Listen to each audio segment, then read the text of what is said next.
জন্মাষ্টমীর দিনে প্রতি বছরের ন্যায় এবছরও আমাদের বাড়ি গোপাল পুজো হয়েছে। আর এই গোপাল অনেক বছরের প্রাণ প্রতিষ্ঠা করা আমাদের বাড়িতে। আমার শ্বশুরবাড়িতেও গোপাল পুজো হয়, কিন্তু এই বছর কিছু সমস্যার কারণে হয়নি। আর আমি ও বাড়িতেও যাই, এই বাড়িতেও থাকি। এবার ঠাকুরমশাই চলে এসেছেন, আর এখানে সমস্ত ঠাকুরের পুজোর জোগাড় রেডি। এখানে ঠাকুরের ভোগ সব রাখা, আর ওইদিকে নৈবেদ্য থালা, ফুলের সাজি, সব ফল। আর এবার পুজো শুরু হয়ে গিয়েছে।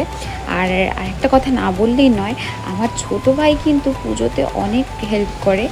আর এবারে নাড়ু করাতে, নারকেল কুড়াতে, সমস্ত কিছু। ওই যে দেখো আমার কি সুন্দরভাবে কাঁসর বাজাচ্ছে বড়দের মতন। আর এইখানে এই যে স্থানটা দেখতে পাচ্ছ, এটা উনি সারা বছর, মানে গোপাল উনি সারা বছর এখানে বসেন।